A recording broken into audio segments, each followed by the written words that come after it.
Hi madam.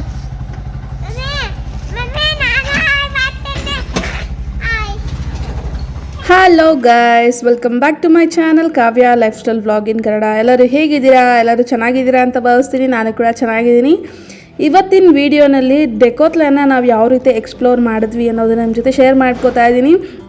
So ಡೆಕೋತ್ಲನ್ ಅಂದರೆ almost ಎಲ್ಲರಿಗೂ ಗೊತ್ತೇ ಇರುತ್ತೆ. ಸ್ಪೋರ್ಟ್ಸ್ ರಿಲೇಟೆಡ್ ಬ್ರ್ಯಾಂಡ್ ಅದು. ಇಲ್ಲಿ ಸೈಕಲ್ಸ್ ಆಗಿರ್ಬೋದು, ಸ್ಪೋರ್ಟ್ಸ್ ಐಟಮು, ಟ್ರೆಕ್ಕಿಂಗ್ ಐಟಮ್ಸು ಮತ್ತು ಬ್ರ್ಯಾಂಡೆಡ್ ಶರ್ಟ್ಸು, ಜಾಕೆಟ್ಸು, ಇದೆಲ್ಲ ಒಂದು ರೀತಿ ಸ್ಪೋರ್ಟ್ಸ್ ರಿಲೇಟೆಡ್ ಐಟಮ್ಸ್ ಎಲ್ಲ ಚೆನ್ನಾಗಿ ಸಿಗುತ್ತೆ ಇಲ್ಲಿ. ನಾವು ಏನಕ್ಕೆ ಹೋಗಿದ್ವಿ, ಹಾಗೆ ಏನೇನೆಲ್ಲ ತೊಗೊಂಡ್ವಿ ಮತ್ತು ಯಾವ ರೀತಿ ಎಕ್ಸ್ಪ್ಲೋರ್ ಮಾಡಿದ್ವಿ ಅನ್ನೋದು ನಿಮ್ಮ ಜೊತೆ ಶೇರ್ ಮಾಡ್ಕೋತಾ ಹೋಗ್ತೀನಿ. ವಿಡಿಯೋನ ಕೊನೆ ತನಕ ನೋಡಿ, ತುಂಬಾ ಇಂಟ್ರೆಸ್ಟಿಂಗ್ ಆಗಿರುತ್ತೆ. ಇಷ್ಟ ಆದರೆ ಲೈಕ್ ಮಾಡಿ, ಶೇರ್ ಮಾಡಿ, ಕಮೆಂಟ್ ಮಾಡಿ, ನನ್ನ ಚಾನಲ್ನ ಸಬ್ಸ್ಕ್ರೈಬ್ ಮಾಡ್ಕೊಳ್ಳೋದನ್ನ ಮರಿಬೇಡಿ. ಬನ್ನಿ ಈಗ ವಿಡಿಯೋ ಒಳಗಡೆ ಹೋಗೋಣ. ನಾನು ಆಲ್ರೆಡಿ ಹೇಳ್ದಾಗೆ ಡೆಕೋತ್ಲಾನ್ ಅನ್ನೋದು ಒಂದು ಸ್ಪೋರ್ಟ್ಸ್ ಬ್ರ್ಯಾಂಡು. ಇಲ್ಲಿ ಶರ್ಟ್ಸ್, ಪ್ಲೇನ್ ಶರ್ಟ್ಸ್ಗೆಲ್ಲ ಪ್ರಿಂಟಿಂಗ್ ಮಾಡೋ ಅಂಥದ್ದೆಲ್ಲ ಇಟ್ಟಿದ್ದಾರೆ. ಇಲ್ಲಿ ಬರೋವಂತಹ ಮ್ಯಾಕ್ಸಿಮಮ್ ಕಸ್ಟಮರ್ಸು ಎಲ್ಲರೂ ಸ್ಪೋರ್ಟ್ಸ್ ಪರ್ಸನ್ಸೇ ಆಗಿರ್ತಾರೆ. ಯಾಕೆ ಅಂತಂದರೆ ಸ್ಪೋರ್ಟ್ ರಿಲೇಟೆಡ್ ಐಟಮ್ಸ್ ಮಾತ್ರನೇ ಇಲ್ಲಿ ಸಿಗುತ್ತೆ. ಲೈಕ್ ಜಾಕೆಟ್ಸ್ ಆಗಿರ್ಬೋದು, ಗ್ಲೌಸಸ್ಸು ಮತ್ತು trekking items, skating, cricket boards ಮತ್ತು ಸ್ವಿಮ್ ಸೂಟ್ಸ್ ಆಗಿರ್ಬೋದು, ಎಕ್ಸೆಟ್ರಾ ಸ್ಪೋರ್ಟ್ಸಲ್ಲಿ ಎಷ್ಟೆಷ್ಟು ವೆರೈಟಿ ಇದೆಯೋ ಎಲ್ಲ ಥರದ ಐಟಮ್ಸೂ ಇಲ್ಲಿ ಸಿಗುತ್ತೆ. But it is very costly, ತುಂಬಾ ಕಾಸ್ಟ್ಲಿ ಇದೆ. ನಾನು ಒಂದು ಜಾಕೆಟ್ ತೊಗೊಳ್ಳೋಣ ಅಂತ ಅಂದ್ಕೊಂಡೆ, ಲೈಕ್ ವಿಂಟರ್ ಜಾಕೆಟ್ ತೊಗೊಳ್ಳೋಣ ಅಂತ ಹೇಳಿ. ತುಂಬಾ ಇಷ್ಟ ಆಯಿತು, ತುಂಬ ಸಾಫ್ಟ್ ಆ್ಯಂಡ್ ಕಂಫರ್ಟಬಲ್ ಆಗೂ ಇತ್ತು. ಬಟ್ ದ ಕಾಸ್ಟ್ ಇಸ್ 2,999, ₹1 ಕಡಿಮೆ 3,000ಗೆ. ಸೊ ವೆರಿ ಕಾಸ್ಟ್ಲಿ ಇದೆ. ಬಟ್ ಎಲ್ಲ ಐಟಮ್ಸನ್ನು ಕ್ವಾಲಿಟಿ ವೈಸಲ್ಲಿ ಇಟ್ ಈಸ್ ವೆರಿ ಗುಡ್. ಸಾತ್ವಿಕ್ಗೆ ಹೋಗಿದ ತಕ್ಷಣ ಒಂದು ಗ್ಲಾಸ್ ಇಷ್ಟ ಆಯಿತು, ಎತ್ತು ಕಣ್ಣಿಗೆ ಹಾಕ್ಕೊಂಡಿದ್ದಾನೆ. ಹಾಗೆ ತುಂಬ ಜನ ಮಕ್ಕಳೆಲ್ಲ ಇದ್ರಲ್ವ, ನೋಡಿ ಅವ್ನಿಗೆ ಖುಷಿ ಆಗ್ತಿತ್ತು. ಯಾವುದೋ ಒಂದು ಪ್ಲೇ ಏರಿಯಾ ಅಂತ ಅಂದ್ಕೊಂಡಿದ್ದ ಅವನು. ಸೊ ಹಾಗೆ ಚೆನ್ನಾಗಿ ಆಟ ಆಡ್ದ. ನಾವು ಹೋಗಿದ್ದಿದ್ದು ರೀಸನ್ ಏನಪ್ಪ ಅಂತಂದರೆ ಸಾತ್ವಿಕ್ಗೆ ಸೈಕಲ್ ತೊಗೊಳ್ಳೋಣ ಅಂತ ಹೋಗಿದ್ವಿ.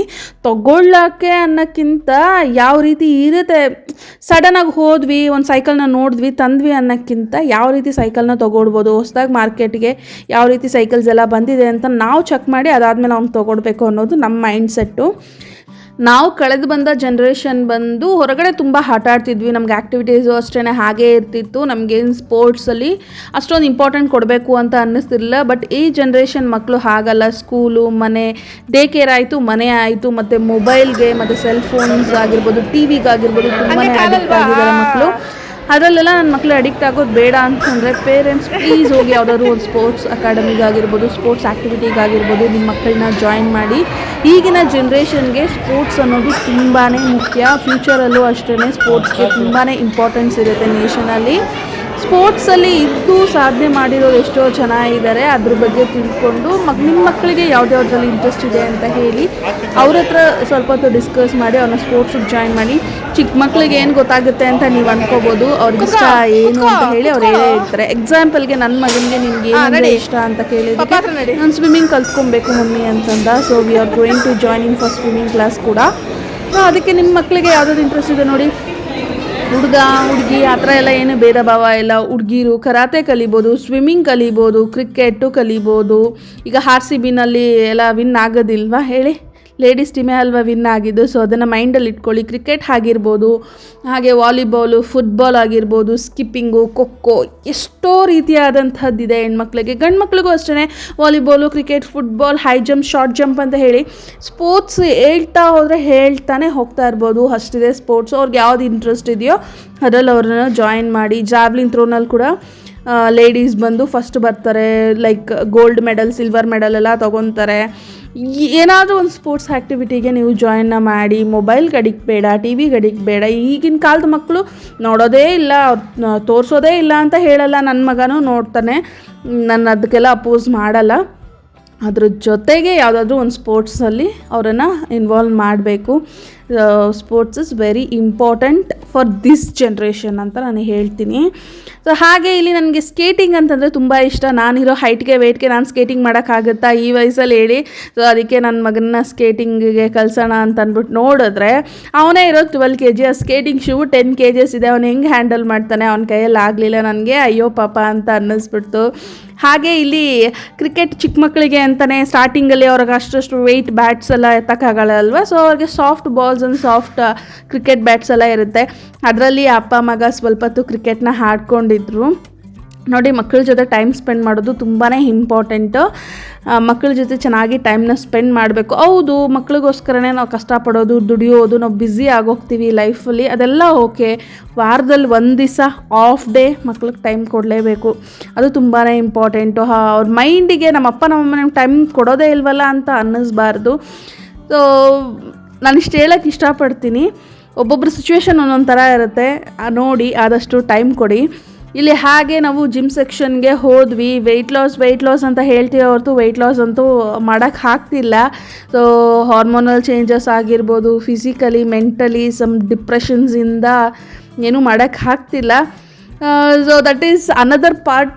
ಅದ್ರ ಬಗ್ಗೆ ಮಾತಾಡೋದು ಬೇಡ. ಇಲ್ಲಿ ಸ್ಪೋರ್ಟ್ಸ್ ಸೆಕ್ಷನ್ ಮುಗಿಸ್ಕೊಂಡು ಜಿಮ್ ಸೆಕ್ಷನ್ಗೆ ಬಂದಿದ್ದೀವಿ. ಇಲ್ಲಿ ಹಾಗೆ ನನ್ನ ಮಗ WWF ಮಾಡ್ತಿದ್ದಾನೆ ಅವ್ರ ಪಪ್ಪ ಜೊತೆ. ಹಾಗೆ ನನಗೆ ಥ್ರೆಡ್ಮಿಲ್ ನೋಡಬೇಕು ಅಂತ ಅನಿಸಿ ಅದನ್ನು ಸ್ವಲ್ಪ ಎಕ್ಸ್ಪ್ಲೋರ್ ಮಾಡಿದೆ ನಾನು. So I am not that much comfortable, but gym ಬಂದು ನಾನು ಹೋಗಿದ್ದೀನಿ 2-3 years ಹೋಗಿದ್ದೀನಿ ಜಿಮ್ಗೆ. ನನಗೆ ಜಿಮ್ಮೇ ಕಂಫರ್ಟಬಲ್ ಇದೆ. ಮನೆಯಲ್ಲಿ ಎಕ್ವಿಪ್ಮೆಂಟ್ ತೊಗೊಂಡು ಬಂದು ವೇಸ್ಟಾಗಿ ಇಡೋದಕ್ಕಿಂತ ಜಿಮ್ಗೆ ಹೋಗಿ ಮಾಡೋದು ಬೆಟರ್ ಅಂತ ಹೇಳಿ ನನ್ನ ಒಪಿನಿಯನ್. ನನಗೆ ಯಾವುದೂ ಅಷ್ಟು ಕಂಫರ್ಟಬಲ್ ಅಂತ ಅನಿಸಿಲ್ಲ ತೊಗೊಳಕ್ಕೆ. ಎಲ್ಲ ರೇಟ್ ಜಾಸ್ತಿ ಇತ್ತು, ಹಂಗಂತ ತೊಗೊಂಡೇನೂ ಬರೋಕ್ಕಾಗಲ್ಲ ಅಂತ ಹೇಳಿ ಸ್ಕಿಪ್ಪಿಂಗ್ನ ತೊಗೊಂಡು ಬಂದೆ ಇಲ್ಲಿ ನಾನು. ಈಗ ಬೇಗ 3 ಫ್ಲೋರ್ಸಲ್ಲಿ ಏನೇನಿದೆ ಅಂತ ಹೇಳಿಬಿಡ್ತೀನಿ. ಗ್ರೌಂಡ್ ಫ್ಲೋರಲ್ಲಿ ಸೈಕಲ್ ಸರ್ವೀಸಿಂಗು ಮತ್ತು ಸೆಕೆಂಡ್ ಹ್ಯಾಂಡಲ್ ಸೈಕಲ್ಸ್ ಬೈ ಮಾಡೋದಿದೆ. ಫಸ್ಟ್ ಫ್ಲೋರಲ್ಲಿ ಪ್ಲೇನ್ ಟಿ ಶರ್ಟ್ಸ್ ಆ್ಯಂಡ್ ಇದು ಲಾಂಚ್ ಸಿಗುತ್ತೆ. ಹಾಗೆ ಪ್ರಿಂಟಿಂಗ್ ಕೂಡ ಇರುತ್ತೆ. ಟೆಂಟ್ ಹೌಸು ಮತ್ತು ಅದಕ್ಕೆ ಬೇಕಾಗಿರೋ ಅಂಥದ್ದು ಸಿಗುತ್ತೆ. ಸೆಕೆಂಡ್ ಫ್ಲೋರಲ್ಲಿ ಸ್ವಿಮ್ ಸೂಟ್ಸು, ಸೈಕಲ್ಸು ಮತ್ತು ಸ್ವಿಮ್ ಸೂಟ್ಸ್ ಕಂಪ್ಲೀಟ್ ಸೆಟ್ ಏನೇನು ಬೇಕೋ ಅದು, ಸೈಕಲ್ಗೆ ಕಂಪ್ಲೀಟ್ ಸೆಟ್ ಏನೇನು ಬೇಕೋ ಅದು ಸಿಗುತ್ತೆ. ಹಾಗೆ ಥರ್ಡ್ ಫ್ಲೋರಲ್ಲಿ ನಮಗೆ ಕ್ರಿಕೆಟ್ ಆಡೋಕ್ಕೆ ಸ್ಪೇಸ್ ಎಲ್ಲ ಇದೆ, ಕ್ಯಾಂಟೀನ್ ಇದೆ, ಸ್ಕೇಟಿಂಗ್ಸು ಇದೆಲ್ಲ ಸಿಗುತ್ತೆ. ಸೊ ಕ್ಲೀನಾಗಿ ಹೇಳಿದ್ದೀನಿ ಅಂತ ಅನ್ಕೋತೀನಿ. ಇಷ್ಟ ಆಯಿತು ಡೆಕೋತ್ಲಾನ್ ಪಾರ್ಟು. ಅದು ಬಿಟ್ಟು ನೈಟು ನಾವು ಮೂವಿಗೆ ಹೋಗಿದ್ವಿ, ಶ್ರೀ ಲಕ್ಷ್ಮೀ ಸಿನಿಮಾಸ್ ಅಂತ ಹೇಳಿ. ನನ್ನ ಬರ್ಡೇಗೆ ಹೋಗಿದ್ವಲ್ಲ, ಅಲ್ಲೇ ಹೋಗಿದ್ದೀವಿ. ತುಂಬಾ ಚೆನ್ನಾಗಿ ಎಂಜಾಯ್ನ ಮಾಡಿದ್ವಿ ನಾವು. ಅಲ್ಲಿ ಸ್ವಲ್ಪ ಬೇಗನೆ ಹೋಗಿದ್ರಿಂದ ಸಾತ್ವಿಕ್ನ ಆಟಾಡೋಕ್ಕೆ ಬಿಟ್ಟು ತುಂಬ ಚೆನ್ನಾಗಿ ಎಂಜಾಯ್ ಮಾಡಿದ್ವಿ. ನಾವು ಹೋಗಿದ್ದಂಥ ಮೂವಿ ಬಂದು ಅಮರನ್ ಮೂವಿ.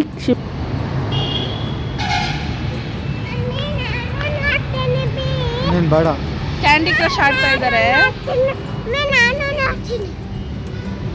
ಹಾಯ್ ಹೇಳು. ಹೋದ ಸರಿ ಮೂವಿಗೆ ಬಂದಾಗ ಅಪ್ಪ ಮಗ ಇಬ್ರು ಟಾಮ್ ಆ್ಯಂಡ್ ಜೆರ್ರಿ ನೋಡ್ಕೊಂಡು ಕೂತಿದ್ರು. ಬುಜ್ಜಿ ಬಾಯಿಲಿ. ಈ ಸರಿ ಏನು ಮಾಡ್ತಾರೋ ಗೊತ್ತಿಲ್ಲ. ಈ ಸರಿ ಏನು ಮಾಡ್ತೀಯ ಅಬ್ಬು? ಮೂವಿ ನೋಡ್ತೀಯಾ, ಟಾಮ್ ಆ್ಯಂಡ್ ಜೆರ್ರಿ ನೋಡ್ತೀಯಾ? ಫಿಲಮ್ ಚೆನ್ನಾಗಿದ್ರೆ ನೋಡೋದು, ಇಲ್ದಿದ್ರೆ ಅವನ ಜೊತೆಲಿ. ತುಂಬ ಜನ ರಿವ್ಯೂ ಹೇಳಿದ್ರು, ಆ ಥರ ಎಮೋಷ್ನಲ್ ಸೀನ್ಸ್ ಎಲ್ಲ ಇದೆಯಂತೆ, ಅಳೋ ಥರ ಆಗುತ್ತಂತೆ.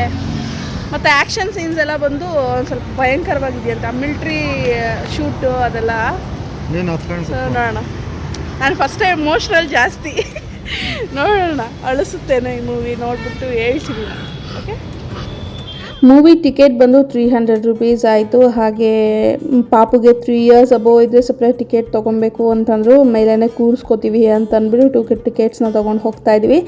ಸೀಟ್ಸ್ ಫ್ರೀ ಇರಬೇಕಾದ್ರೆ ಪಕ್ಕದಲ್ಲಿ ಕೂರಿಸಿದ್ರೆ ಆಯಿತು ಅಂತ ಹೇಳಿ. ಅವ್ನು ಮೂವಿ ಅಂತೂ ನೋಡಲ್ಲ, ಹೆಂಗಿದ್ರು ನಿದ್ದೆನೇ ಮಾಡೋದು ನಮ್ಮ ಮೇಲೆ, ಯಾಕೆ ಸುಮ್ಮನೆ ಒಂದು ಟಿಕೆಟ್ನ ವೇಸ್ಟ್ ಮಾಡಬೇಕು ಅಂತ ಹೇಳಿ ಹೊರಟ್ವಿ ಮೂವಿಗೆ. ನನ್ನ ಬರ್ಡೇಗೆ ನಾವು ಲಕ್ಷ್ಮೀ ಥಿಯೇಟರ್ಗೆ ಹೋಗಿದ್ದೆ ಅಂತ ನಿಮ್ಗೆ ಇನ್ಫಾರ್ಮ್ ಮಾಡಿದ್ದೀನಲ್ಲ. ಸೊ ಸೇಮ್ ಥಿಯೇಟರ್ಗೆ ನಾವು ಹೋಗಿದ್ದಿದ್ದು. ಓಕೆನೇ ಎಕ್ಸ್ಪೀರಿಯನ್ಸ್ ಎಲ್ಲ ಓಕೆನೇ, ಬಟ್ ಮೂವಿಗೋಸ್ಕರ ಅಂತ ಹೋಗಿದ್ದು. First time based on true story ಅಂತ ಹಾಕಿದ್ರು ಡಿಸ್ಕ್ಲೇ. ಈ ಮೂವಿನಲ್ಲಿ ಶಿವಕಾರ್ತಿಕೇಯನ್ ಸರ್ ಆಗಿರ್ಬೋದು, ಸಾಯಿ ಪಲ್ಲವಿ ಮೇಡಮ್ ಆಗಿರ್ಬೋದು, ತುಂಬಾ ಚೆನ್ನಾಗಿ ಆ್ಯಕ್ಟ್ ಮಾಡಿದ್ದಾರೆ.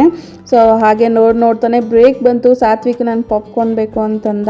ಏನೂ ಮಾಡೋಕ್ಕಾಗಲ್ಲ, ಮಕ್ಳಿರ್ಬೇಕಾದ್ರೆ ನಾವಿಬ್ಬರೇ ಹೋದರೆ ನಿಜ ಇಷ್ಟು ಕಾಸ್ಟ್ಲಿಯಾಗಿ ನಾವೆಲ್ಲ ಡಬಲ್ ರೇಟ್ ಎಲ್ಲ ಕೊಟ್ಟು ತೊಗೊಳಕ್ಕೆ ಹೋಗಲ್ಲ. ಮಗು ಇರ್ಬೇಕಾದ್ರೆ ತೊಗೊಳ್ಳೇಬೇಕಲ್ವ. 6 ಗಂಟೆಗೆ ಮೂವಿಗೆ ಹೋಗ್ಬೇಕಾದ್ರೆ ದೀಪ ಹಚ್ಚಿದ್ದು. ಸೊ ಇನ್ನೂ ಉರಿತಾ ಇದೆ. ಈಗ 10:15 ಆಯಿತು ಟೈಮು. ಸೊ ಮೂವಿ ಅಂತೂ ಸೂಪರಾಗಿತ್ತು.